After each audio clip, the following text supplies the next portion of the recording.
friends, I'm Lil, and today I'm going to show you how to grow plants from seed using the soil blocking method. Let's get into it.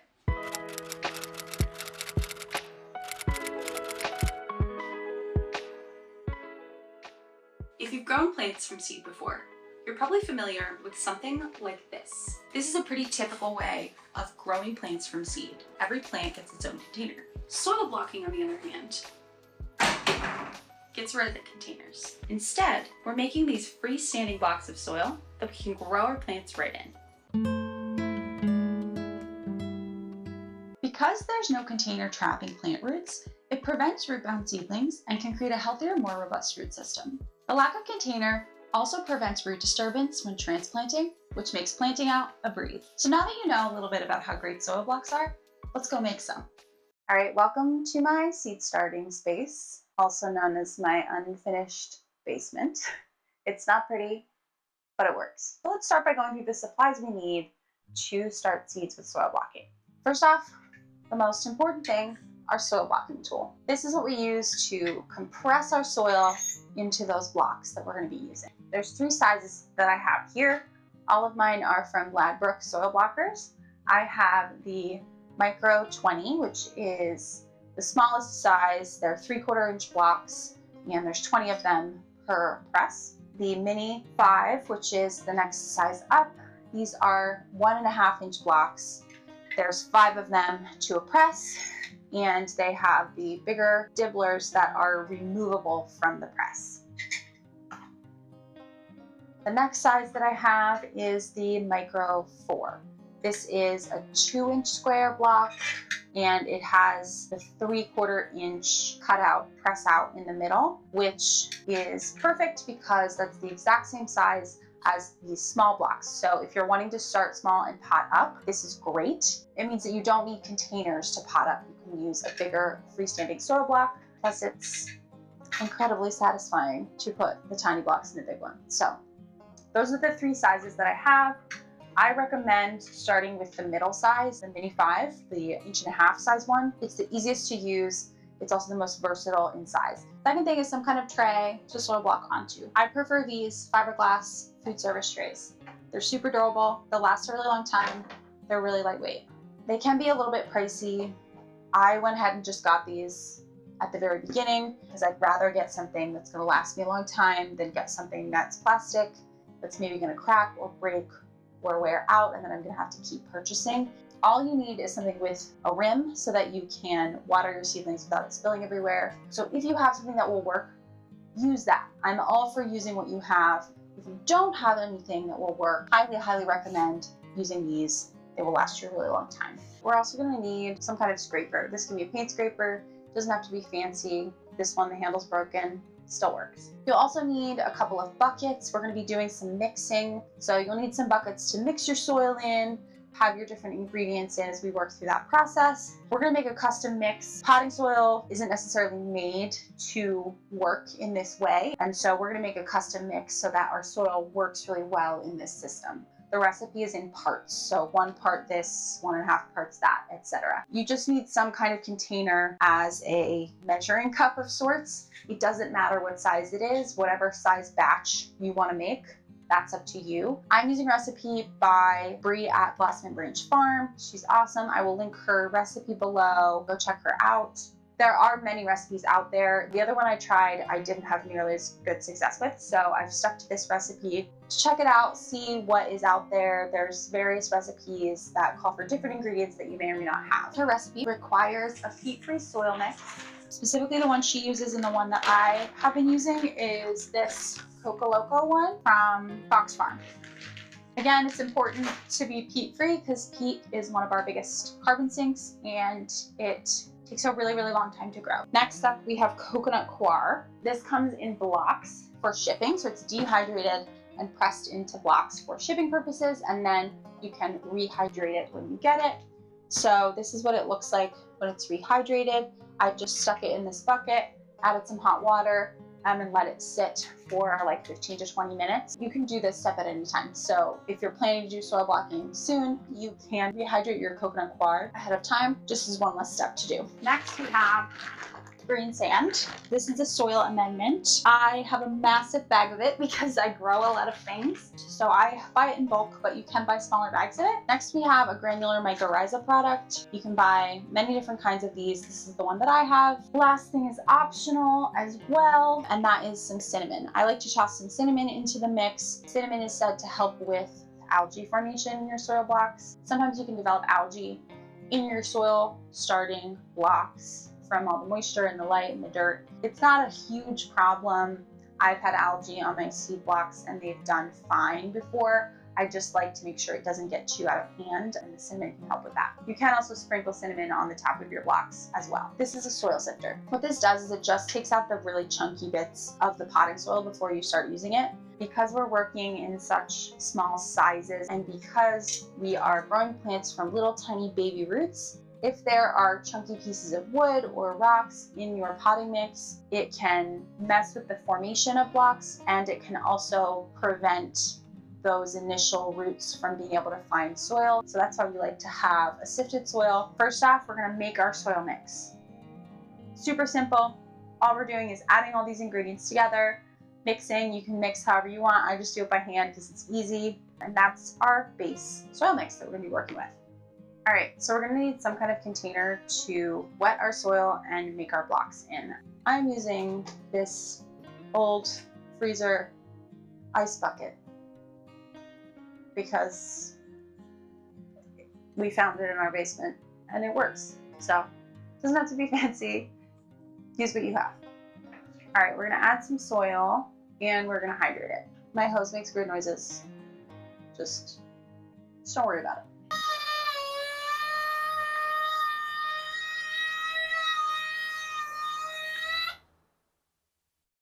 So you can measure this as you go when you add soil. I don't really bother anymore. It's pretty easy to do it by feel. And as we're working and pressing blocks out, the moisture level is going to change anyway. So throughout this process, we're going to be adding a little more soil, more water to keep the right level of hydration to make these blocks. We want this to be pretty wet. A good test that I found is if you take some soil and you squeeze it, you should have some moisture dripping out. And if it holds a shape, that's a really good indication that your moisture level is pretty good. So I'm going to show you how to use this medium-sized block first. As I said before, it's the easiest to work with, so I recommend starting with it. I'm going to show you this from the side. What I like to do is start in my container and kind of scoop the blocks towards me and then rotate and press down. This just does a really good job at getting a lot of soil in there efficiently and quickly. So I'm going to scoop towards me and then I kind of press against the side of the container that I'm facing and then rotate and press down. And then I'm gonna wiggle it back and forth. I'm leaning on it to give it a little bit of compression, and that filled pretty well. I usually give it one more press down on top of some fresh soil and kind of wiggle it back and forth against the bottom of the container, and that should do it. Then I'm gonna take my scraper and I'm scraping the bottom of this because this is gonna be the bottom of our blocks. So if we don't have a flat surface on the bottom of our blocks, they're going to tip over and not be super sturdy. So now we take our tray and place where we want it and just squeeze the handle. I usually give it a little at the top, and that's it. We have our blocks. These should be sturdy enough to pick up and handle. If you're picking them up and they're falling apart, you didn't get enough kind of compression in the press. You need to try to fill and get more soil in there and really compress it, because these should be sturdy and compact enough that you can pick them up, you can handle them, you can turn them upside down, and they're not falling apart. The process is pretty much the same for the larger size. Because of the bigger insert in here, I find it harder to get the corners filled on the large ones, so just be aware of that. It's a little bit more tricky. The small size I also find tricky for different reasons, mostly because we can't do that scooping and pressing motion because the size is so small.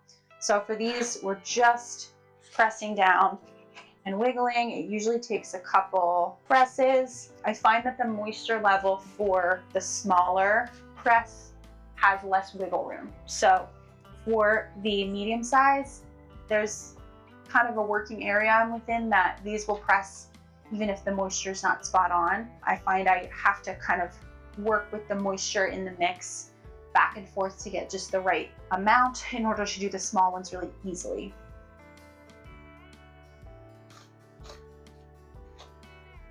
Process for the blocks is the same. We're just pressing. Again, I like to do that little kind of back and forth motion at the top just to make sure nothing has stuck. These are more delicate. The tiny ones are more delicate, but you should still be able to pick them up and handle them. If they're falling apart when you pick them up and handle them, you didn't get enough compression in the press. All right, that's the process. I'm gonna go through and do a bunch of these. I'm starting some herbs and vegetables today, so I'll give you a look at how I do this kind of en masse, and then I'll show you how we're gonna be sowing seeds in here. So I'm sowing a bunch of blocks today. This is the kind of thing that I find really meditative once I'm in the thick of it, and the more I've gotten used to it, the quicker this process has become. When you're first starting, it can be hard to figure out the water ratio. If you're trying to block and the soil is just sliding right out of the press when you pick it up and leaving indentations of blocks in the container, then your soil is too wet, so just add a little bit more dirt. If the soil isn't sticking together, add more water. Now that we've got all of our blocks made, it's time to sow some seeds. Sowing seeds in these is super easy. You're just going to want to pay attention to the specifics of the seeds that you're planting. There should be some good information on the seed packet. This depends what company you buy your seeds from. I find that Johnny Seeds and Restoration Seeds have really good information on the seed packet. It should tell you whether or not it requires light to germinate or if that helps, as well as how deep to sow the seed. So some things might be a surface sown seed where you're just placing the seed on the soil, and then others might need to be covered over 1/2 inch, 1/8 of an inch, 1/4 inch. That information should be on your seed packet. The nice thing about soil blocking is you already have a little divot to place your seed in. So if you need to cover your seeds over, it's really, really easy. These thyme seeds are so tiny, so they can be really hard to sow. So something I like to do is grab a toothpick and some water, and then I just wet that toothpick a little bit, and that moisture helps pick up those seeds, and then I can just place them in the soil really easily. So just like that. That makes it really easy to grab them. Something to keep in mind as you sow your trays is to keep like things together, specifically with respect to 2 attributes: temperature and germination time. Every seed has its own temperature range that it likes for germination, as well as a time period of how long it will generally take to germinate. For seeds that like warmer temperatures, I use a heat mat to improve germination, so I'm going to want to keep the warmer loving seeds together so I can do that without upsetting my cooler loving seeds and stopping them from germinating. I also want to keep things that germinate about the same time together because we're going to cover these seeds to trap humidity until they germinate. But once they sprout, they need to have good air circulation. I want to keep things I can uncover at about the same time together to avoid complications. For instance, lavender can take up to 3 to 4 weeks to germinate, whereas something like tomatoes will only take about 6 to 8 days. Don't forget to label your seeds as you go. Don't be like me and fall prey to thinking, oh, I'll remember where everything is and label at the end. Don't do it. You won't. Label or make notes as you go. I like to use tape and waterproof marker right on the sides of the trays for this. Now that my seeds are sowed, I'm sprinkling some vermiculite on top of my blocks. This is optional and I only do it for my surface sown seeds. Vermiculite helps with moisture regulation. Since these seeds are on the surface of the soil and not buried in a block, there's more risk of them either drying out or being very wet and kind of submerged in the condensation on the underside of the plastic, which may cause them to rot. The vermiculite can absorb and release moisture, keeping the hydration more even for our seeds. Finally, I'm going to cover these blocks to keep the humidity in. I use plastic wrap for this because that's the only way I had seen it done, but actually since filming this, I discovered that it's possible to use beeswax coated fabric for this, so I'm going to try that. I'm not sure how it will work for the seeds that need light to germinate, but I'm hoping if I make some with a really lightweight and light colored fabric like linen or cheesecloth, that it will be enough light for my surface sown seeds to germinate. I still have to experiment with that, but that's what I'm going to be working on transitioning so that I can stop using plastic in my soil blocking trays. All right, now it's time to place our trays under the grow lights and wait for these babies to germinate. If something doesn't benefit from light to germinate, you can leave the lights off until they sprout. Just be sure you monitor closely because as soon as they start sprouting, you're going to want to get those lights on. Just keep monitoring your trays. Depending on how long your germination rate is, you might have to add some water to keep them moist, even though they are covered to keep them humid. Once the majority of your seeds have germinated, you can remove the plastic covering. Then you can just check in on them daily to see how they're doing and give them water. Speaking of watering, let me show you how to do that. It's super easy. All you need to do is pour water in the channels between the blocks. The most precise way to do this is with a watering can like this that pours a single stream. I'm impatient and do it for my hose. I just have to be very careful because the pressure is much higher. Don't water these like you would a potted plant or something like that where you're watering from above, because that will disintegrate your blocks.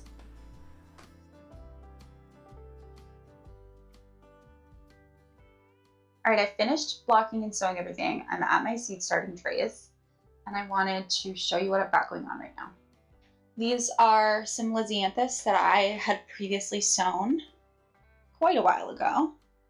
They're looking pretty good. First time growing those, so that's gonna be interesting. I've got eucalyptus and lavender in here. It's been a couple days since I blocked these, and the celery that I sowed is actually already coming up, which is awesome. This whole tray is lots and lots of eucalyptus. Got a bunch of flowers in here, still waiting on germination. A couple of these, I think this is catnip maybe. Still largely waiting on germination for these. Then on the bottom, I've got some lavender that started in soil blocks. These are going inside, so I put them in pots. And you guys, they smell so good. I wish you could smell these. All right, friends, that's what I've got growing right now for my garden plan this year. If you're interested in learning more about growing a garden, I actually have a video about that coming out very soon, going through the whole process of planting a garden from start to finish, so stay tuned for that. I hope you learned something. Leave your questions down below. If you enjoyed this video, give it a thumbs up and consider subscribing to my channel for more fun garden content. Thanks so much for watching my very first video. Doing new things is so scary and challenging, but it's also really wonderful. So if there's something you've been wanting to do, but you've been afraid of doing it, I encourage you to just go do the thing. Go do something scary, go do something new, go do something challenging today. I believe in you. Okay, bye.